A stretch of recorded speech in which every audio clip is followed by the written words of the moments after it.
حي على الفلاح.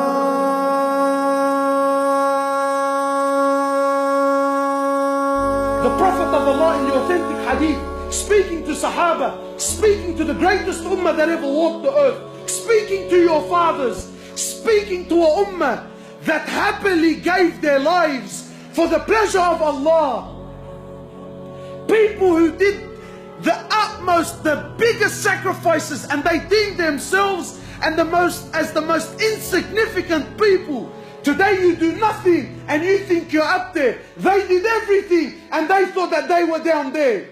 The Prophet of Allah speaking to them, he says, none of you, who's he speaking to? He says, none of you will enter Jannah through your actions. None. People walking around like he's already from the people of Jannah, mashallah.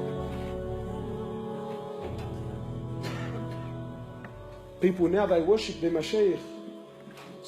100%, brother. Especially from Firdaus al-A'la. The Prophet of Allah saying to Sahaba, none of you will enter Jannah through your actions. None. So they asked the Prophet of Allah, even you? He says, yeah, even me. Sallallahu alayhi wa sallam. The greatest mujahid was Muhammad sallallahu alayhi wa sallam. The greatest teacher was Muhammad sallallahu alayhi wa sallam. The greatest father was Muhammad sallallahu alayhi wa sallam. The greatest husband was Muhammad sallallahu alayhi wa sallam. The greatest mercy to humanity was Muhammad sallallahu alayhi wa sallam. The greatest abid to ever worship Allah Azza wa Jal was Muhammad sallallahu alayhi wa sallam. The greatest messenger to ever walk the earth was Muhammad sallallahu alayhi wa sallam. The greatest prophet to ever receive revelation was Muhammad sallallahu alayhi wa sallam. The greatest creation that Allah ever created was Muhammad sallallahu alayhi wa sallam. And he says, even me. Except and only if Allah Azza wa Jal was to show mercy upon me.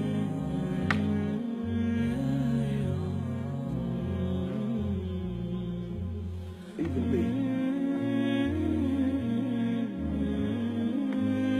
People walking around like there's something.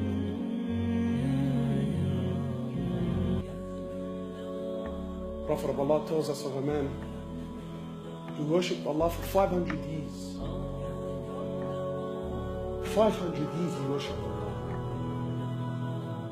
And then when he stood before Allah, Allah subhanahu wa ta'ala, more or less, he tells the angels, take him and enter him into the paradise through my mercy. So the man says, whoa, whoa, whoa, whoa. Oh Allah. And more or less he says, oh Allah, well I appreciate the offer. I couldn't help but hear that you said you want me to enter through your mercy. Oh Allah, I don't want to enter through your mercy. I want to enter through my actions, oh Allah. Oh Allah, I worshipped you for 500 years. For 500 years, oh Allah, I worshipped you. So I don't want to enter through your mercy. I paid my debt. I worked hard. Every day I worship you, Ya Allah. Not the standing so you can enter me through your mercy. I want to enter through my actions. Allah says, you want to enter through your actions? Fine. No problems. So Allah Azza wa Jal orders the angels. He says to them, bring the scales here. He says, put the man's 500 years of worship on one end of the scale. And just put the blessing that I gave him, the ni'mah that I gave him, to be able to see with his eyes, just that, nothing more, nothing more. Just put the blessing that I gave him to be able to see with his eyes, put that on the other end of the scale.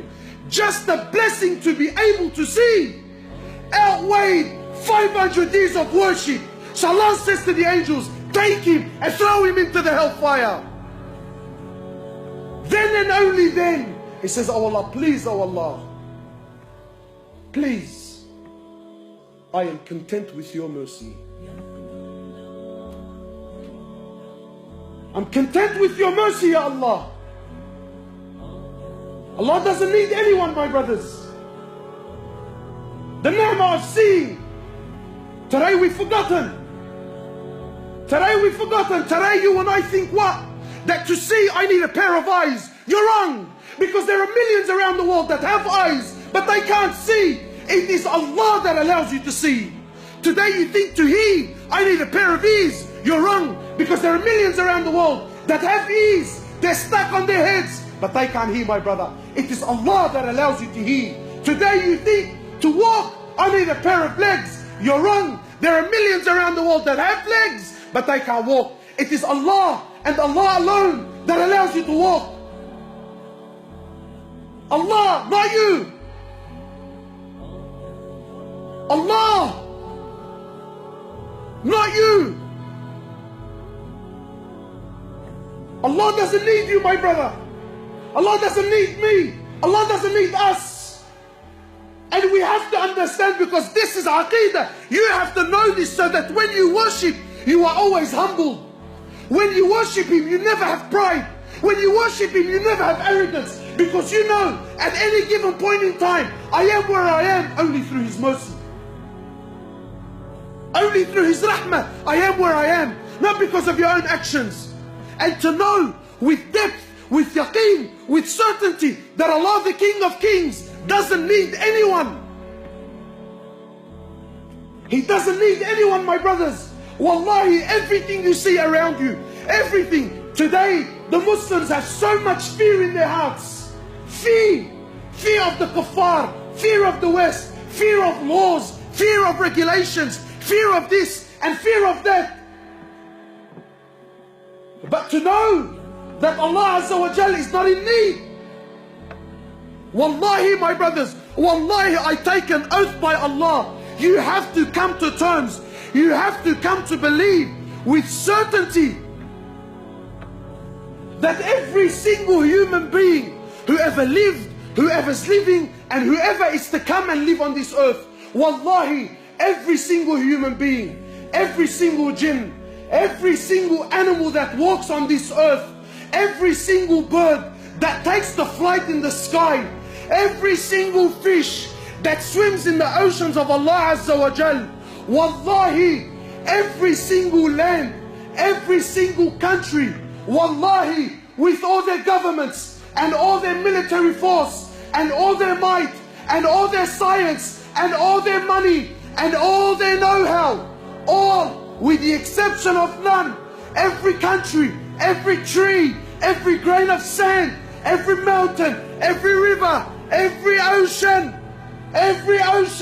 wallahi, every star, every sun, every moon, every single planet, every single angel, the billions and billions and billions of angels, all of them, with the exception of none, Mikael, Jibrail, Israfil, all, the first heaven, the second heaven, the third heaven, the fourth heaven, the fifth heaven, the sixth heaven, the seventh heaven, the ocean above it, the eight that carry the flag of Allah, the arsh of Allah, all are dead.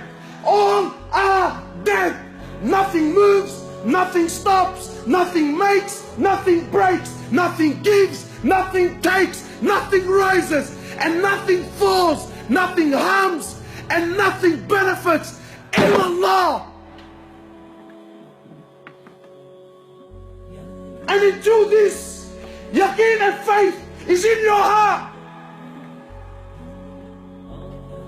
that nothing, that everything is dead, everything, except Allah.